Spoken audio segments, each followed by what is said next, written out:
This is the final testament of the Angelika Horatikum, which is an angelic tome of ancient antediluvian law. Translating it was quite taxing, especially on my eyes, for they feel as though I've been staring at the glare of a flashlight for the past hour. My eye sockets feel tense and sore, my eyesight is almost double visioned and it is hard to focus. This is a section of the last chapter of Revelations that was withheld by heaven until the end of days, which it is because the opening of the chapter describes our world affairs in contrasted detail. I have translated it as best I could, but note there may be some words I left out because of the glaring effect of the text on my eyes, but I was sure not to miss anything that would leave the possibility of mistranslation, so this is as close an exact copy as possible and translated into phasing structure that is understood in our era. So here I give to you the 22 chapter of Revelations titled the Chapter of Jubilee, the Final Testament.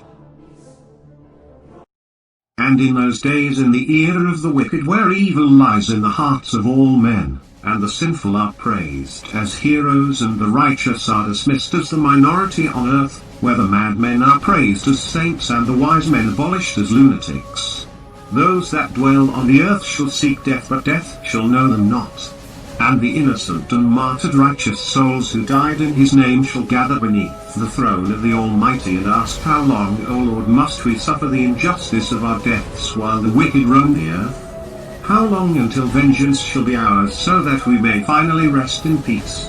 And the Lord said, Soon, for a time and half a time, then he shall come, bearing my name upon his breastplate upon a white horse, and he shall wear a crown upon his head with the words Truth upon it, and the horse shall be called Justice, and from his mouth shall protrude a sharp two-edged sword that is quick to cut down the lies of the sons of iniquity, and he shall usher forth my army to do battle against the forces of the Antichrist upon the hills of Gog and Magog, in the fields of Tel Megiddo.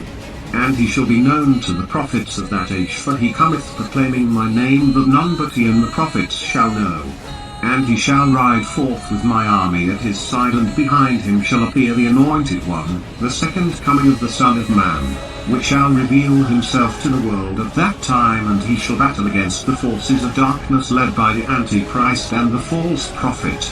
And the rider of the white horse shall cleave the silver tongue of the false prophet in two, and shall fell him in battle there. And the second Son of Man shall too defeat the Antichrist that same day before the sun sets upon the horizon. Then Michael and his angels shall do battle with Lucifer and his angels, and they shall not prevail. And then shall appear the red dragon, that old serpent, the deceiver of nations, Satan, who is the devil. And he shall lay hold the red dragon, and the abyss of the pit shall open, and he shall bind him with the eternal chains, and toss the dragon into the pit where lies the lake of eternal fire forevermore, for it is the second death from which there is no return. And then the whore of Babylon, and the beast shall be cast in with the Antichrist and those who followed him into battle against me, and they shall reside in the lake of sulphur and brimstone, where they shall burn for eternity. Then death and hell shall be cast into the lake of fire too, for there will be no place for them any longer in the world.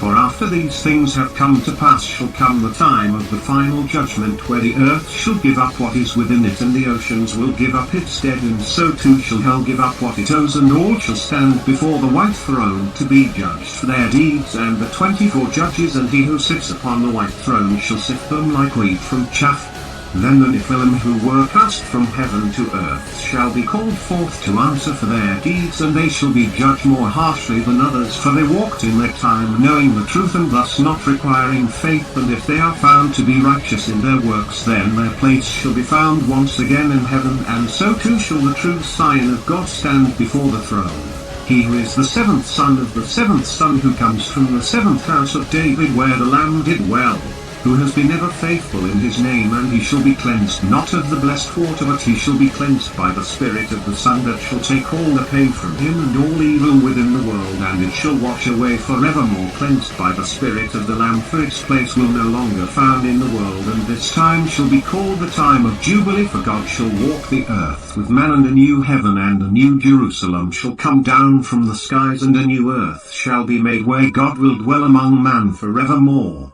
And he shall make a new covenant with man, and he shall reward the faithful and righteous who upheld his name and deliver the promise to those in heaven, both angel and man, who fought in his name and held their faith in him true in their hearts, by bringing them to bear witness to the greatest of all miracles. The choirs of heaven shall sing their song of praise to the white throne, and their praise shall be heard by him and fill his heart as he walks forth to create the universe, for he is the Alpha and the Omega, the beginning and the end, and time is an aspect of creation and holds no meaning in heaven, and so all shall bear witness and praise his glory and magnificence forevermore. Amen.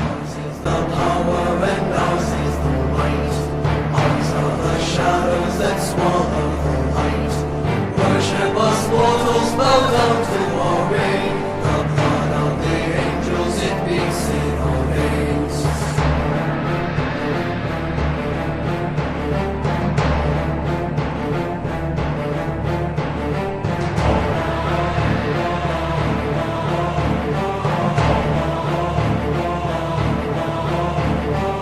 Azazel, Sariel, Koshriel, Shamsiel, Ananel, Sethiel, Raziel, Sakwiel, Azazel, Sariel, Koshbiel, Shamsiel, Ananel, Sethiel, Raziel, Sakwiel.